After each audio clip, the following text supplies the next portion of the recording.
Hello Gearslutz, it's Johan Cornelissen from Dovemans. I'm holding the microphone kind of weird, but you'll see in a second why I do this. These are my modules right here.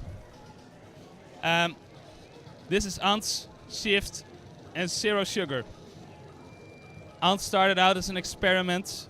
I needed something to control a slope on a filter to get the characteristics. And I built this thing where you could insert capacitors in slots and then load and drain them via an external signal. So now it has a push button to load the capacitors, and when you release it, it's drained and freewheels on the capacitors its own capacitance. It also has some touch points for each channel, and as soon as I hold the microphone in a different way, it doesn't work anymore. So if I grab it like this, no, that doesn't work. So that's a nice thing to know. Here is some other stuff. This is Shift. It's a chaotic gate creator. It's based around 8 NAND gates that are talking to each other in a recursive loop. And they act a little bit like inverters. So they create coherent pulses together. You can see these two are going really nice together, and sometimes it totally changes. I also have a little bit of audio. So here's one output of Zero Sugar. And the cool thing is you can hear some noise pulses noise next to the pulses. When you go really quick, it can also oscillate. And I think the cool part about this module is it has in and outputs, but everything is an in and an output. So it's all dependable on how you patch it, and you bend the circuit even more. So that are kind of my experimental modules. And yeah, the other thing that I created is Shift. It's more about getting control over other signals. So Shift is a dual window comparator. It has normalized inputs of channel 1 and 2. And I can patch in an LFO for you, so you can get an idea of how that works. So let's see. And there we go. There's some CV happening right now, so I'll take that off for you. Let's see if it can get it. So now it's detecting one side of the LFO, and now two sides.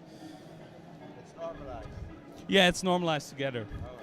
And the thing is, I wanted to be able to create triggers from anything and not just only work with trigger signals. And I want to detect parts of wavetables, parts of LFOs, sequence steps, parts of it. And so I created Shift for that purpose. And then it became much, much more. So it has, for instance, a summed output.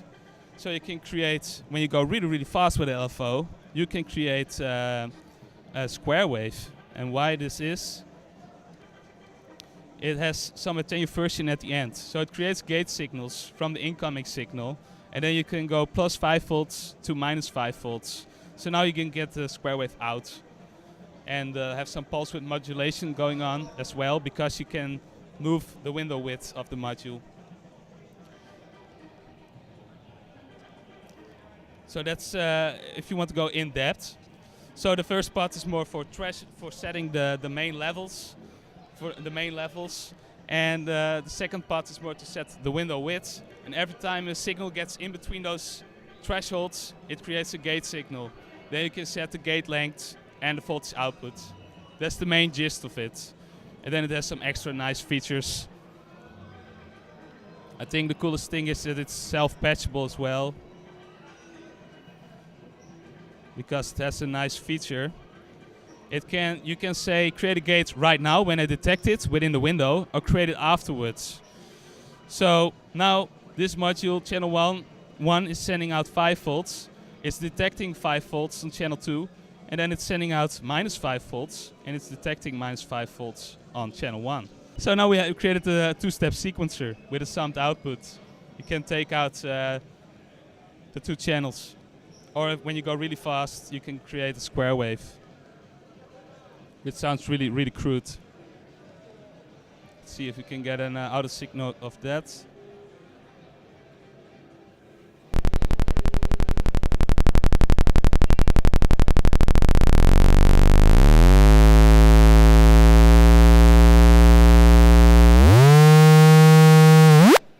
And there it goes.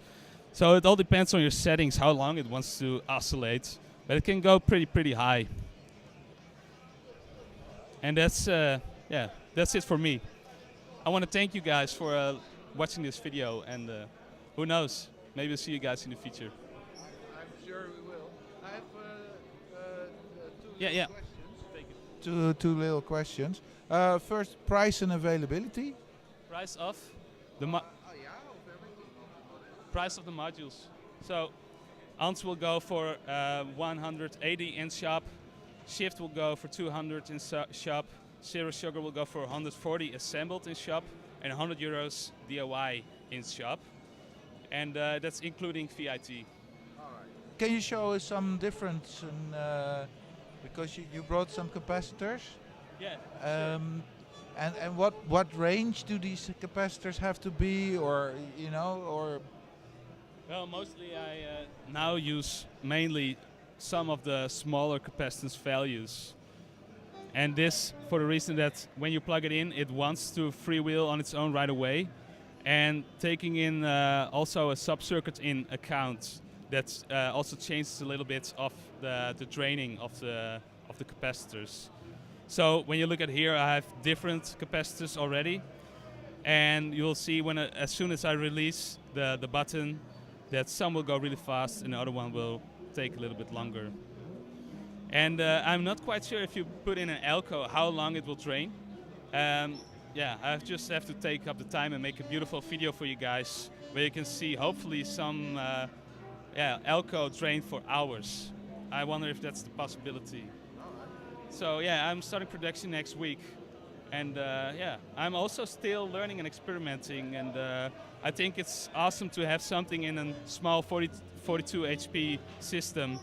And these are all utility modules, but I can still make some really wicked sounds, and I love it. I'm going to make more of these smaller systems and get them together and create something cool.